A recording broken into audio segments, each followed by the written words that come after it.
1 மக்கபேயர் அதிகாரம் 12. ரோமையோடும் ஸ்பார்த்தாவோடும் உடன்படிக்கை. காலம் தமக்கு ஏற்றதாக இருந்ததை கண்ட யோனத்தான் சிலரை தேர்ந்தெடுத்து ரோமையர்களோடு தமக்குள்ள நட்புறவை உறுதிப்படுத்தி புதுப்பிக்க அவர்களை ரோமைக்கு அனுப்பினார். அதே நோக்குடன் ஸ்பார்த்தாவுக்கு மற்ற இடங்களுக்கும் மடல்கள் விடுத்தார். அவர்கள் ரோமைக்கு சென்று ஆட்சி மன்றத்தில் நுழைந்து, தலைமை குரு யோனத்தானும் யூத இனத்தாரும் உங்களோடு முன்பு கொண்டிருந்த நட்புறவையும் ஒப்பந்தத்தையும் புதுப்பிக்க எங்களை அனுப்பியுள்ளார்கள் என்று சொன்னார்கள். இந்த தூதர்கள் பாதுகாப்புடன் தங்கள் நாடு சென்றடைய உதவும்படியாக அவர்கள் கடந்து செல்ல வேண்டியிருந்த நாடுகளின் தலைவர்களுக்கு எழுதப்பட்டிருந்த மடல்களை ரோமையர்கள் அவர்களிடம் கொடுத்தார்கள். யோனத்தான் ஸ்பார்த்தர்களுக்கு எழுதிய மடலின் நகல் இதுதான். தலைமை குருவான யோனத்தானும் நாட்டின் ஆட்சி குழுவினரும் குருக்களும் மற்ற யூத மக்களும் தங்களின் சகோதரர்களான ஸ்பார்த்தர்களுக்கு வாழ்த்து கூறி எழுதுவது: உங்கள் நாட்டை ஆண்டு வந்த ஆரியோ, நீங்கள் எங்கள் சகோதரர்கள் என்று எங்கள் தலைமை குருவான ஓனியாவுக்கு முன்பு எழுதியிருந்தார். அதன் நகல் இத்துடன் இணைக்கப்பட்டுள்ளது. நீங்கள் அனுப்பிய தூதரை ஓனியா மரியாதையுடன் வரவேற்றார். ஒப்பந்தம், நட்புறவு ஆகியன பற்றி தெளிவாக குறிப்பிட்டிருந்த மடலையும் பெற்றுக்கொண்டார். எங்களிடம் இருக்கும் திருநூல்கள் எங்களுக்கும் ஊக்கம் ஊட்டுவதால் இத்தகைய ஒப்பந்தங்கள் ஏதும் எங்களுக்கு தேவையில்லை.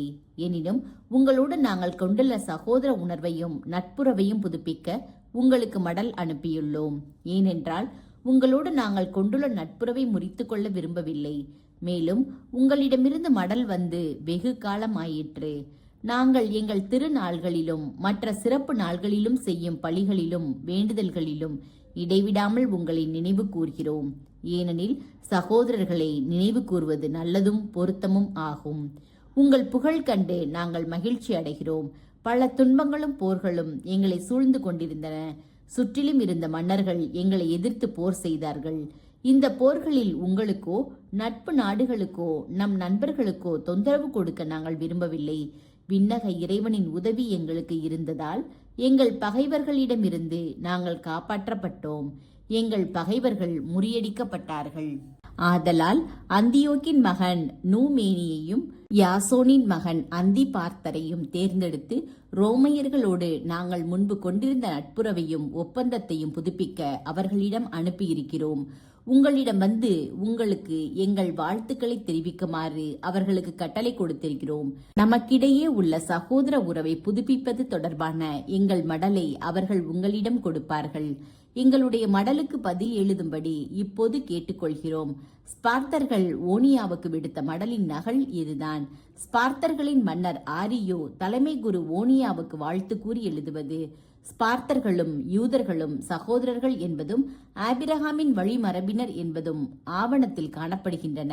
நாங்கள் இப்போது இதை அறிய வந்திருப்பதால் உங்கள் நலனை பற்றி நீங்கள் எங்களுக்கு எழுதுமாறு கேட்டுக்கொள்கிறோம். உங்கள் கால்நடைகளும் உடைமைகளும் எங்களுக்கு சொந்தமாகும். எங்களுடையவை உங்களுக்கு சொந்தமாகும் என்பதை உங்களுக்கு தெரிவித்துக் கொள்கிறோம். இதை உங்களுக்கு எடுத்துரைக்க எங்கள் தூதர்களுக்கு கட்டளையிட்டிருக்கிறோம். யோனத்தானும் சீமோனும் புரிந்த போர்கள். தெமேத்திரியின் படை தளபதிகள் முந்தையதை விட பெரிய படையோடு தம்மை எதிர்த்து போரிட திரும்பி வந்திருப்பதை யோனத்தான் கேள்வியுற்றார். தம்முடைய நாட்டுக்குள் அவர்கள் நுழைவதை விரும்பாததால் எருசலேமை விட்டு புறப்பட்டு ஆமாத்து நாட்டில் அவர்களை எதிர்கொண்டார். அவர்களின் பாசறைக்கு ஒற்றர்களை அனுப்பினார். அவர்கள் திரும்பி வந்து பகைவர்கள் இரவில் யூதர்களை தாக்க அணிவகுத்திருப்பதாக அவருக்கு அறிவித்தார்கள்.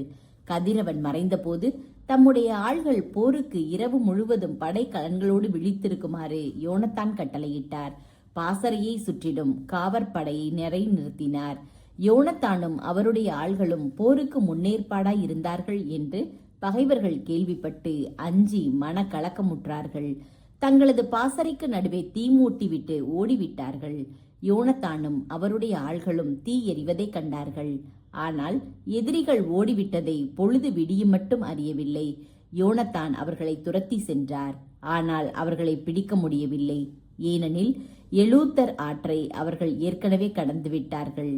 ஆகவே சபதேயர் என்று அழைக்கப்பெற்ற அரேபியரை நோக்கி யோனத்தான் திரும்பி சென்று அவர்களை முறியடித்து கொள்ளையடித்தார். பிறகு அங்கிருந்து புறப்பட்டு தமஸ்கு நகருக்கு சென்று அந்த மாநிலம் முழுவதும் சுற்றி பார்த்தார். சீமோனும் புறப்பட்டு அஸ்கலோனுக்கும் அதை அடுத்த கோட்டைகளுக்கும் சென்றார். பின் யாப்பா பக்கம் திரும்பி அதை கைப்பற்றினார். ஏனெனில் தெமேத்திரியின் ஆள்களிடம் யாப்பாவின் மக்கள் தங்கள் கோட்டையை ஒப்படைக்க திட்டமிட்டிருந்தார்கள் என்று கேள்விப்பட்டிருந்தார். அதை காப்பதற்காக காவற்படை ஒன்றை நிறுவினார். யோனத்தான் திரும்பி வந்து மக்களின் மூப்பர்களை ஒன்று கூட்டினார்.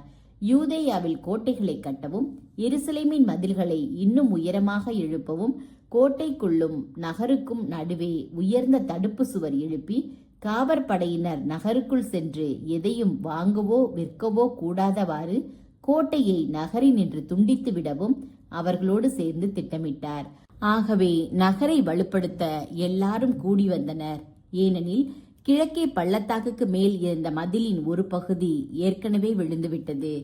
கப்பனாத்தா என்று அழைக்கப்பெற்ற பகுதியையும் அவர் பழுது பார்த்தார். அதே போன்று செபேலா பகுதியில் அதீதா நகரை சீமோன் கட்டி எழுப்பி கதவுகளும் தாழ்பாள்களும் அமைத்து அதை வலுப்படுத்தினார். அப்போது ஆசியாவின் அரசனாகி முடி புனையவும் அந்தியோக்கு மன்னனுக்கு எதிராக கிளர்ச்சி செய்யவும் திரிபோ வழி தேடினான். அதற்கு யோனத்தான் தன்னை அனுமதிக்க மாட்டார் என்றும் தன்னை எதிர்த்து போர் செய்வார் என்றும் அஞ்சி அவரை பிடித்து கொள்ள முயற்சி செய்தான். அங்கிருந்து புறப்பட்டு பெத்சானை அடைந்தான். யோனத்தான் 40,000 தேர்ந்தெடுத்த படை வீரர்களோடு திரிபோவை எதிர்த்து பெத்சான் சென்றடைந்தார். யோனத்தான் பெரும் படையோடு வந்திருப்பதை திரிபோ கண்டு அவரை எதிர்த்து தாக்க அஞ்சினான். அதற்கு மாறாக அவரை சிறப்போடு வரவேற்று தன் நண்பர்கள் அனைவரிடமும் அவரை அறிமுகம் செய்து வைத்து அவருக்கு அன்பளிப்புகள் வழங்கினான்.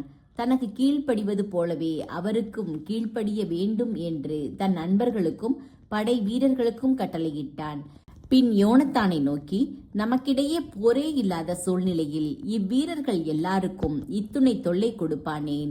ஆதலால் இப்போது இவர்களை வீடுகளுக்கு அனுப்பிவிடும்.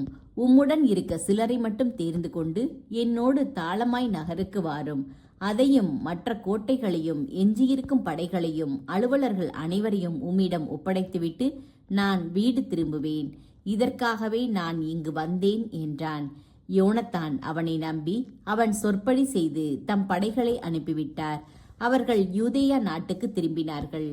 ஆனால் அவர் தம்மோடு 3000 வீரர்களை வைத்துக் கொண்டார். இவர்களுள் 2000 பேரை கலிலேயாவில் விட்டு சென்றார். எஞ்சியிருந்த 1000 பேர் அவருடன் சென்றனர்.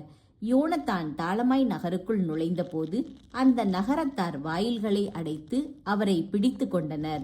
அவருடன் சென்றவர்கள் எல்லாரையும் வாளுக்கு இரையாக்கினர்.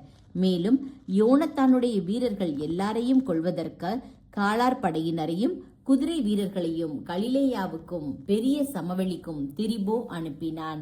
யோனத்தானுடைய ஆள்களும் அவரும் பிடிபட்டு கொல்லப்பட்டார் என்று அவருடைய மற்ற வீரர்கள் எண்ணி ஒருவர் மற்றவருக்கு ஊக்கமூட்டி போருக்கு அணிவகுத்து சென்றார்கள்.